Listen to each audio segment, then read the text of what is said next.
chiave era un simbolo di potere, ma anche di controllo, perché la chiave permetteva di avere accesso a porte chiuse, a porte che nascondevano o richiudevano qualcosa e in particolar modo legato ai forzieri potevano chiudere e nascondere magari l'oro piuttosto che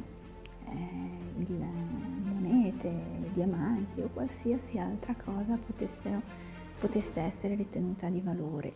La particolarità del simbolo della chiave è quella non soltanto legata al controllo e al potere, ma anche al fatto che su ogni chiave poteva esservi applicato un sigillo che riportava e racchiudeva il nome della famiglia o il significato che si voleva attribuire a quella specifica chiave. E chiunque avesse le chiavi, prendiamo per esempio San Pietro ha la chiave della porta che apre il paradiso, quindi chiunque avesse le chiavi era considerato un personaggio importante. Non dimentichiamoci che c'era chi poteva avere la chiave della città e di conseguenza il simbolo della chiave rappresenta e racchiude tutti questi significati legati a un potere, a un controllo personale. Quindi in situazioni di vita nel quale ci cadono le chiavi, per esempio, è come un senso inconscio nel nostro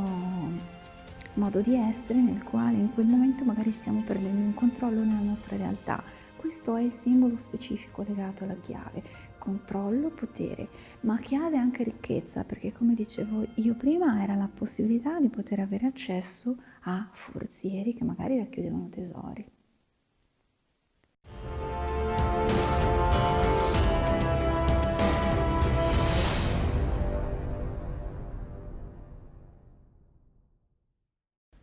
Ciao, sono Luna Stanford Marrone.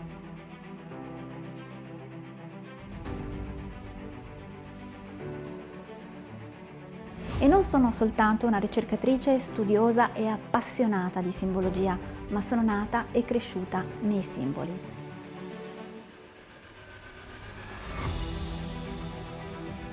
Sì, perché già i miei nonni erano appassionati ricercatori, studiosi, architetti, ingegneri. Sono cresciuta in un ambiente che ha fatto sì che io potessi vedere quelli che sono i significati nascosti nei simboli. Mi sono appassionata al loro significato che va oltre quello che noi vediamo.